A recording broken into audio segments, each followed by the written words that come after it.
அனுர அரசின் அமைச்சர் அரிசி மாபியா தலைவர் கடுமையாக சாடும் உதய கம்மன் பில வாகனம் வாங்க காத்திருப்போருக்கு வெளியான தகவல். இலங்கை வருகிறார் இந்திய பிரதமர் மோடி. இலங்கையில் அதிர்ச்சி தகவல். மன உளைச்சலால் உயிரிழக்கும் சிறுவர்கள் தொகை அதிகரிப்பு. அனுரவுக்கு சாதகமாகிய சிலிண்டர் தொலைபேசி பிரிவினை. இலங்கைக்கு படையெடுக்கும் வெளிநாட்டவர்கள். இந்திய பிரதமரை தீர்மானிக்க தயாராகும் கனடா அரசியல் களம். ஜஸ்டின் ட்ரூடோவின் பதவி விலகல் கேள்விக்குறியாகுமா கனடா? அரிசி மாபியாவின் தலைவராக அமைச்சர் வசந்த் சமரசிங்க செயற்படுவதாக பெவித்துரு ஹெல உரிமைய கட்சியின் தலைவர் உதய கம்மன்பில குற்றம் சாட்டியுள்ளார். கொழும்பில் உள்ள பெவித்துரு ஹெல உரிமைய கட்சியின் தலைமையகத்தில் நேற்று மாலை நடைபெற்ற செய்தியாளர் சந்திப்பில் கலந்து கொண்டு அவர் இந்த குற்றச்சாட்டை முன்வைத்துள்ளார். அரிசி மாஃபியாக்களுக்கு ஒருபோதும் இடமளிக்கப் போவதில்லை. ஆட்சிக்கு வந்தவுடன் அரிசி விலையை குறைப்பதாக ஜனாதிபதி குறிப்பிட்டார். ஆனால் தற்போது அரிசி மாஃபியாக்கள் லாபம் அடையும் சூழலை அரசாங்கம் ஏற்படுத்தி கொடுத்துள்ளது. வர்த்தகம், வாணிபம் மற்றும் உணவு பாதுகாப்பு அமைச்சர் வசந்த் சமரசிங்க அரிசி மாஃபியாக்களின் தலைவராக செயல்படுகிறார். அரிசிக்கான கட்டுப்பாடு விலை நிர்ணயிக்கப்பட்டுள்ள நிலையிலும் ஜனாதிபதி பிரசுரித்த வர்த்தமானி அறிவித்தலை அரிசி உற்பத்தியாளர்கள் கவனத்தில் கொள்ளவில்லை. உள்ளூர் சந்தையில் அரிசிக்கான தட்டுப்பாடு அல்லது விலையேற்றம் காணப்படும் சந்தர்ப்பத்தில் அதனை முகாமைப்படுத்த செய்வதற்கான அரிசி இறக்குமதி செய்யப்படும் போது இறக்குமதி வரி குறைக்கப்படும். அப்போதுதான் உள்ளூர் சந்தையில் நிலவும் அரிசி தட்டுப்பாடு அல்லது வெளியேற்றத்துக்கு தீர்வு காண முடியும். தனியார் துறையினர் அரிசி இறக்குமதி செய்வதற்கு அரசாங்கம் அனுமதி வழங்கியுள்ளது. இறக்குமதியின் போது 1 கிலோகிராம் அரிசிக்கு 65 ரூபாய் வரி அறவிடப்படுகிறது. வரி உட்பட போக்குவரத்து செலவு உள்ளடங்களாக உள்ளூர் சந்தையின் அரிசியின் விலைக்கு இணையானதாகவே இறக்குமதி செய்யப்படும் அரிசியின் விலையும் காணப்படுகிறது. சந்தையில் நிலவும் அரிசி தட்டுப்பாடு மற்றும் அரிசி வெளியேற்றத்துக்கு தீர்வு காணும் நோக்கம் அரசாங்கத்துக்கு இருக்குமாயின் 65 ரூபாய் இறக்குமதி வரியை குறைத்திருக்க வேண்டும். வரியை அதிகரித்து இறக்குமதி செய்யும் அரிசியின் விலையும் உள்ளூர் சந்தை அரிசியின் விலையும் அரசாங்கம் சமப்படுத்தியுள்ளது. உண்மையில் அரசாங்கம் அரிசி மாஃபியாக்களுக்கு சாதகமான சூழலை ஏற்படுத்தி கொடுத்துள்ளது. இந்தியாவிலிருந்து இறக்குமதி செய்யும் அரிசி மனித பாவனைக்கு உகந்ததல்ல என்று குறிப்பிடப்படுகிறது. அரிசி மற்றும் நெல்லை பதுக்கி வைத்துள்ள பிரதான அரிசி உற்பத்தியாளர்களுக்கு எதிராக எவ்வித நடவடிக்கைகளும் இதுவரை எடுக்கப்படவில்லை என்றும் உதய கம்மன்பில தொடர்ந்தும் குற்றம் சாட்டியுள்ளார். வாகன இறக்குமதி செயற்பாட்டின் மூலம் நாட்டின் அந்நிய செலவாணி கையிருப்பு பாதிக்கப்படாது என்று மத்திய வங்கியின் ஆளுநர் நந்தலால் வீரசிங்க உத்தரவாதம் அளித்துள்ளார். தனியார் தொலைக்காட்சி அலைவரிசையில் ஒளிபரப்பான நிகழ்ச்சியொன்றில் கலந்து கொண்டு கருத்து வெளியிட்ட போதே அவர் மேற்கண்டவாறு தெரிவித்துள்ளார். குறித்த நிகழ்ச்சியில் தொடர்ந்தும் கருத்து வெளியிட்டவர் வாகன இறக்குமதிகள் நடைமுறை கணக்கு மீதியில் மிகச் சொற்பளவு பற்றாக்குறையை தோற்றுவித்தாலும் கடந்த காலங்களைப் போன்று மிகையான பற்றாக்குறையை தோற்றுவிக்காது. கடன் மறுசீரமைப்பு செயல்முறை முழுமையாக பூர்த்தியடைந்ததன் பின்னர் வாகன இறக்குமதிகள் 1.5 மில்லியன் டாலர் வரை உயர்வடைந்தாலும் அரசாங்கத்தினால் கையிருப்பை பேணவும் அவசியமான மீள்செலுத்தல்களை மேற்கொள்வதற்கும் அரசு வருமானத்தை அதிகரித்துக் கொள்வதற்கும் முடியும். பணச்சுருக்கம் மற்றும் உயர் பெறுமதி சேர் வரி என்பவற்றின் விளைவாக இறக்குமதி செய்யப்படும் வாகனங்களின் புதிய பெறுமதி உயர்வடையக்கூடும் என்று அவர் சுட்டிக்காட்டியுள்ளார். இந்திய பிரதமர் நரேந்திர மோடி இந்த வருடத்திற்குள் இலங்கை விஜயம் செய்வார் என கொழும்பில் உள்ள இந்திய உயர்ஸ்தானிகர் ஆலயம் செவ்வாய்க்கிழமை அறிவித்துள்ளது. எனினும் அவர் வருகைக்கான திகதிகள் இன்னும் இருதரப்பினராலும் முடிவு செய்யப்படவில்லை. இந்திய உயர்ஸ்தானிகர் சந்தோஷ் ஜா செய்தியாளர்களிடம் கூறுகையில், இந்த பயணத்துக்கான சரியான நேரத்தை தாங்கள் உருவாக்கும் பணியில் ஈடுபட்டுள்ளோம் என்றார். ஜனாதிபதி அனுரகுமார் திசாநாயக்க டிசம்பரின் நடுப்பகுதியில் புதுடில்லிக்கு 2 நாள் விஜயம் மேற்கொண்டிருந்த போது பிரதமர் மோடியை இலங்கை வருமாறு அழைப்பு விடுத்திருந்தார். அனுரகுமார் திசாநாயக்க செப்டம்பரில் ஜனாதிபதியாக தெரிவு செய்யப்பட்ட பின்னர் தனது முதல் விஜயமாக இந்தியாவை தேர்ந்தெடுத்தார். அத்துடன் திசாநாயக்க பொறுப்பேற்றவுடன் கொழும்புக்கு விஜயம் செய்யும் முதல் வெளிநாட்டு பிரமுகர் இந்திய விவகார அமைச்சர் கலாநிதி எஸ் ஜெயசங்கர் ஆவார்.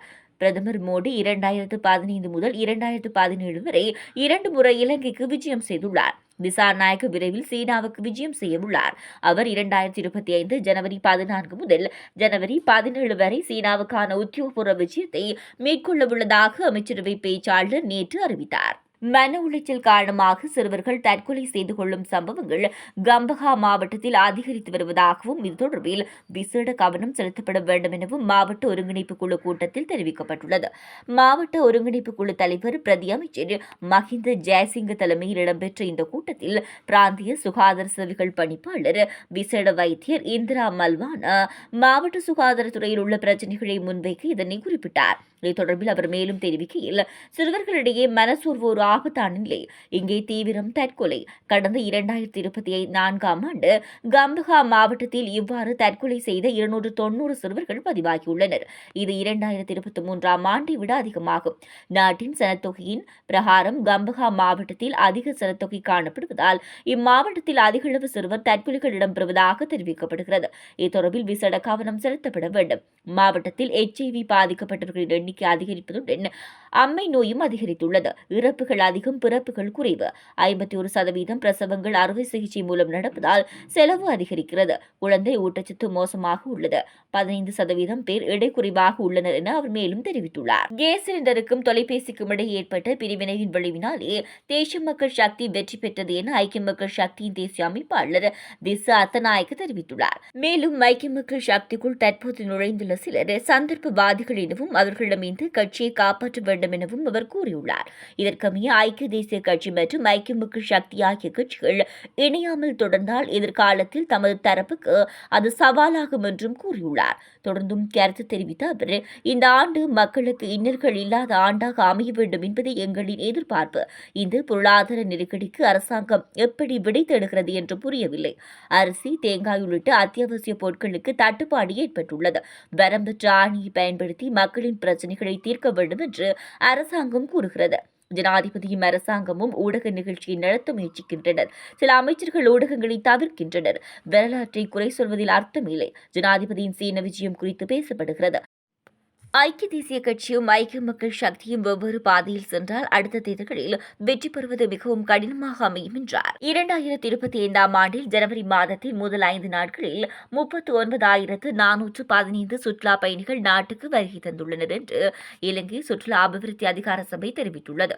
அதிகளவான சுற்றுலா பயணிகள் ரஷ்யாவிலிருந்து வருகை தந்துள்ள நிலையில் அவர்களின் மொத்த எண்ணிக்கை 6,481 ஆகும்.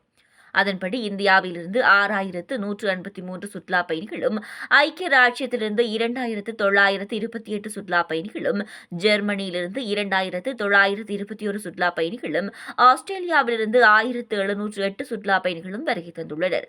மேலும் அமெரிக்காவிலிருந்து 1,605 சுற்றுலா பயணிகளும், போலந்திலிருந்து 1,539 சுற்றுலா பயணிகளும், பிரான்சிலிருந்து 1,228 சுற்றுலா பயணிகளும், சீனாவிலிருந்து 1,196 சுற்றுலா பயணிகளும், நெதர்லாந்திலிருந்து 1,163 சுற்றுலா பயணிகளும் நாட்டுக்கு வருகை தந்துள்ளனர் என்றும் இலங்கை சுற்றுலா அபிவிருத்தி அதிகார சபை குறிப்பிட்டுள்ளது. கனடாவின் பிரதமர் பதவியிலிருந்து ஜஸ்டின் ட்ரூடோ விலகியதனை தொடர்ந்து அந்த பதவிக்கான அடுத்த நபர் யார் என்ற எதிர்பார்ப்புகள் சர்வதேச மட்டத்தில் அதிகரித்துள்ளன.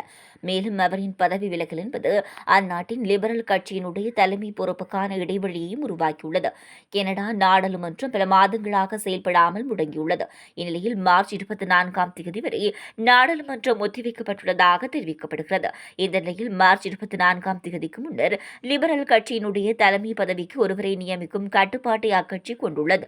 கனடாவில் அண்மை காலமாக ஜஸ்டின் ட்ரூடோவின் பொருளாதார நடவடிக்கைகளுக்கு கடும் எதிர்ப்பு கிளம்பியிருந்தது. மேலும் சொந்த கட்சியிலே அந்த எதிர்ப்பின் ஆரம்பம் மேலெழுந்தது. இந்த நிலையில் கனடாவின் புதிய பிரதமராக யார் தேர்வு செய்யப்பட உள்ளார் என்ற எதிர்பார்ப்பு தற்போது வெளிவர ஆரம்பித்துள்ளது. இதன்படி அந்நாட்டின் முன்னாள் பாதுகாப்பு அமைச்சரும் தற்போதைய போக்குவரத்து மற்றும் உள்நாட்டு வர்த்தக அமைச்சருமான இந்திய வம்சாவளியைச் சேர்ந்த அனிதா ஆனந்தின் பெயர் பிரதமர் பதவிக்கு அடிபடுகிறது. இவரது தந்தை ஆனந்த் தமிழ்நாட்டையும் தாய் சரோஜ் பஞ்சாப் மாநிலத்தையும் சேர்ந்தவர்கள் ஆவர். இவர்கள் இருவரும் வைத்தியர்கள். அனிதா ஆனந்த் 2019 முதல் 2021ஆம் ஆண்டு வரை பொதுச்சேவைகள் மற்றும் கொள்முதல் அமைச்சராக பதவி வகித்துள்ளார். அதேபோல் இந்திய வம்சாவளியைச் சேர்ந்த எம்பியான ஜோர்ஜ் சாகல் பிரதமர் பதவியில் போட்டியில் உள்வாங்கப்பட்டுள்ளார். இவர் இயற்கை வளங்களுக்கான நிலைக்குழுவின் தலைவராகவும் சீக்கிய காக்கஸின் தலைவராகவும் காணப்படுகிறார். மேலும் சில நாட்களுக்கு முன்பு துணை பிரதமர் பதவியிலிருந்து விலகிய கிறிஸ்டியா பிரேலின் முன்னாள் வெளியுறவு அமைச்சர் மெலனி ஜோலி, மூத்த அமைச்சர் டொமினிக் லெப்லாங், முன்னாள் பேங்க் ஆஃப் கனடா மற்றும் பேங்க் ஆஃப் இங்கிலாந்து ஆகியவற்றின் தலைவர் மார்க் கார்னி மற்றும் பிராங்கோயில் பிலிப் ஷாம்பெயின் கிறிஸ்டி கிளாக் ஆகியோரும் களத்தில் இறங்கியுள்ளதாக தெரிவிக்கப்படுகிறது. 9 ஆண்டுகளாக கனடா பிரதமராக பதவி வகித்து வந்து ஜஸ்டின் ட்ரூடோவின் பதவி விலகல் அறிவிப்பு அந்நாட்டின் எதிர்காலத்தை பாதிக்குமா என சர்வதேச ஊடகங்கள் செய்தி வெளியிட்டுள்ளன. நேற்றைய தினம் இடம்பெற்ற ஊடகவியலாளர் சந்திப்பிலே அவர் தனது பதவி விலகலை அறிவித்துள்ளார். கடந்த 2015ஆம் ஆண்டு நவம்பர் மாதம் கனடா நாட்டின் பிரதமராக பொறுப்பேற்ற ஜஸ்டின் ட்ரூடோ ஒரு காலத்தில் கனடா நாட்டு மக்கள் விரும்பும் தலைவராக காணப்பட்டார். தாராளமய கொள்கைக்கான ஆரம்ப கட்டத்தில் அவர் பாராட்டப்பட்டாலும் பணவீக்கம் அதிகரிப்பு, வீட்டு வசதி நெருக்கடி, வெளிநாட்டினர் குடியேற்றம் அதிகரிப்பு போன்ற பிற பிரச்சினைகள் காரணமாக கடந்த 2 ஆண்டுகளாக மக்களிடையே அவருக்கு இருந்த செல்வாக்கு குறைந்துள்ளது. இந்த நிலையில் உள்நாட்டு அரசியல் நெருக்கடி மற்றும் மக்களிடையே குறைந்த ஆதரவு போன்ற காரணிகளால் ட்ரூடோ பதவி விலகியதாக தெரிவிக்கப்படுகிறது.